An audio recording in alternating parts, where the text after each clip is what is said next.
Hello friends, welcome to नित्यम classes. जैसा कि आपको पता है हमारी पैसिव वॉइस की क्लास चली हुई है। उसी कड़ी में जो रूल थे वो हमने पहली वीडियो में कंप्लीट करा दिए हैं। अब हम tense wise present, indefinite, continuous, perfect और फिर पास्ट और फ्यूचर ऐसे कंप्लीट कराएंगे। तो आज हम कंप्लीट करेंगे प्रेजेंट इंडेफिनिट टेंस की पैसिव वॉइस कैसे बनाते हैं। तो प्रेजेंट इंडेफिनिट की पैसिव वॉइस को हमें प्रेजेंट कंटिन्यूअस में चेंज करना है और हमारा पहले हम स्ट्रक्चर लिखेंगे, उसके बाद एग्जांपल देंगे। हमारा स्ट्रक्चर होगा अफर्मेटिव का, जो पैसिव वॉइस बनाने के बाद का स्ट्रक्चर है उसकी हम बात करेंगे, न कि प्रेजेंट इंडेफिनिट की। जो प्रेजेंट इंडेफिनिट का वाक्य प्रेजेंट कंटिन्यूअस में चेंज होगा उसका स्ट्रक्चर लिखेंगे हम। सबसे पहले हमें सब्जेक्ट लिखना है, यानी कि जो हमारा ऑब्जेक्ट होगा एक्टिव वॉइस में वो हमारा सब्जेक्ट है, उसकी बात हम कर रहे हैं। उसके बाद हमें सब्जेक्ट के अकॉर्डिंग इज, आर, एम का यूज कर देना है। उसके बाद वर्ब की थर्ड फॉर्म, फिर बाय और फिर ऑब्जेक्ट हमें लगाना है। सेकंड हमारा स्ट्रक्चर होगा निगेटिव का। सबसे पहले सब्जेक्ट, फिर हेल्पिंग वर्ब, क्योंकि प्रेजेंट कंटिन्यूअस के हेल्पिंग वर्ब होते हैं इज, आर, एम, फिर नॉट, उसके बाद वर्ब की थर्ड फॉर्म, फिर बाय, फिर ऑब्जेक्ट। थर्ड हमारा होगा सिंगल इंट्रोगेटिव का। सिंगल इंट्रोगेटिव क्या होता है? जब वाक्य हेल्पिंग वर्ब से शुरू होता है तो हमें भी सिंगल इंट्रोगेटिव का वाक्य सिंगल इंट्रोगेटिव बनाना है। सबसे पहले हम इज, आर, एम का यूज करेंगे, फिर सब्जेक्ट का यूज करेंगे, उसके बाद वर्ब की थर्ड फॉर्म, और फिर बाय और फिर ऑब्जेक्ट। नेक्स्ट है हमारा डबल इंट्रोगेटिव। डबल इंट्रोगेटिव क्या होता है? डबल इंट्रोगेटिव होता है जिसमें प्रश्नवाचक शब्द आए, when, why, where, how much, how many, कुछ भी हो सकता है। तो सबसे पहले हमें क्वेश्चन वर्ड का यूज कर देना, सेम उसी क्वेश्चन वर्ड का यूज करना है जो हमारा एक्टिव वॉइस में होगा। फिर इज, आर, एम, फिर सब्जेक्ट, फिर वर्ब की थर्ड फॉर्म, फिर बाय और फिर ऑब्जेक्ट। नेक्स्ट जो लास्ट रूल है हु, उसको हम बाद में बताएंगे, पहले इनके एग्जांपल देखते हैं। अफर्मेटिव का एग्जांपल होगा हमारा टीचर टीचेस अस इंग्लिश। तो इसमें पिछली वीडियो में हमने आपको बताया था ऑब्जेक्ट के बारे में। ऑब्जेक्ट दो प्रकार के होते हैं, एक डायरेक्ट ऑब्जेक्ट और एक इनडायरेक्ट ऑब्जेक्ट। जो लिविंग होते हैं वो इनडायरेक्ट ऑब्जेक्ट होते हैं, और जो नॉन लिविंग होते हैं, वस्तु, भाषा वगैरह, उनको हम डायरेक्ट ऑब्जेक्ट बोलते हैं। तो हमें वाक्य इनडायरेक्ट ऑब्जेक्ट से शुरू करना है। वी आर, टीच की थर्ड फॉर्म टॉट इंग्लिश और बाय टीचर। नेक्स्ट है, अब स्ट्रक्चर से मैच कीजिए। सबसे पहले सब्जेक्ट लगाया, यानी कि जो हमारा ऑब्जेक्ट था उसका हमने जो सब्जेक्ट बनाया उस सब्जेक्ट की हम बात करते हैं। फिर सब्जेक्ट के अकॉर्डिंग हमने आर का यूज किया है क्योंकि सब्जेक्ट प्लूरल है। उसके बाद वर्ब की थर्ड फॉर्म यूज की है, फिर ऑब्जेक्ट और फिर सेकंड ऑब्जेक्ट, अगर किसी वाक्य में दो ऑब्जेक्ट दिए हो तो। नेक्स्ट है हमारा negative sentence, you do not fly the kite. You do not fly the kite. तो हमें क्या करना है? सबसे पहले सब्जेक्ट का ऑब्जेक्ट और ऑब्जेक्ट का सब्जेक्ट बनाना है। ऑब्जेक्ट इसमें है द काइट, तो इसको हमें पहले लिखना है द काइट। काइट सिंगुलर है तो इज, फिर नोट है तो नोट लगा देना है क्योंकि यहां पर भी नोट है। फ्लाई की थर्ड फॉर्म होती है फ्लॉन, फ्लाई, फ्ली, फ्लॉन और बाय यू। नेक्स्ट स्ट्रक्चर है हमारा सिंगल इंट्रोगेटिव। सिंगल मतलब फर्स्ट टाइप भी बोलते हैं इसको। Does she wash her clothes. Does she wash her clothes.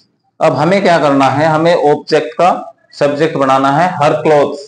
Clothes plural है, न कि हमें हर को, हर के अकॉर्डिंग हमें हेल्पिंग वर्ब नहीं लगाने हैं, बल्कि हर clothes, his clothes, my clothes, their clothes, जो हमारा ये पॉजेसिव है इसके आगे जो नाउन होती हुई होगी उसके अकॉर्डिंग हमें हेल्पिंग वर्ब का यूज करना है। तो ये प्लूरल है तो हम यूज करेंगे are her clothes, are her clothes wash, मतलब वॉश्ड, वॉश की थर्ड फॉर्म होती है वॉश्ड, और बाय सी का हो जाएगा हर। और डबल इंट्रोगेटिव की बात करते हैं, इसमें हम आपको दो सेंटेंस करा के दिखाएंगे। How many books do you read, और सेकंड है how many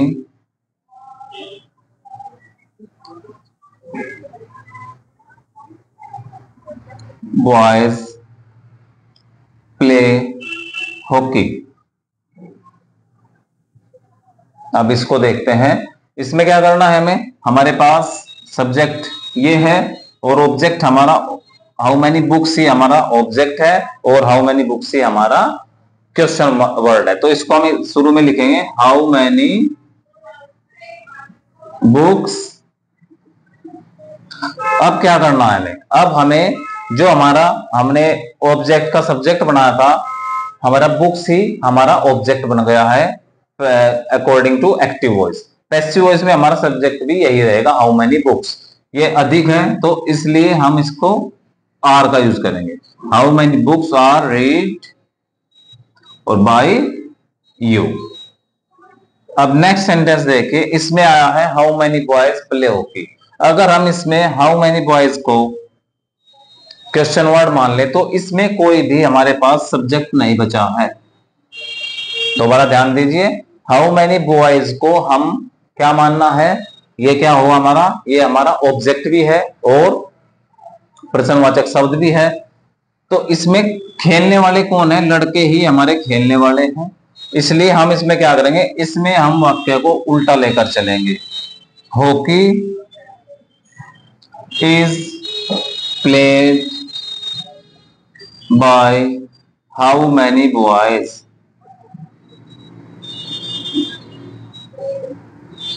hockey is played by how many boys. इन दोनों सेंटेंस को ध्यान से देखिए जरा। इसमें क्या था, इसमें हमारे पास अलग से सब्जेक्ट था, हाउ मैनी बुक्स क्या हुआ प्रश्नवाचक मानिए और ऑब्जेक्ट हो गया, हमारे पास सब्जेक्ट अलग से भी दिया हुआ है। तो हमने ये स्टार्ट से ही शुरू किया है, यानी कि हाउ मैनी बुक्स से ही शुरू किया है। लेकिन इस वाले सेंटेंस में क्या था, इस वाले सेंटेंस में हाउ मैनी बुक बॉयज ही हमारा क्वेश्चन वर्ड है और इसको अगर हटा दें तो हमारे पास इसमें कोई भी सब्जेक्ट नहीं बचता है।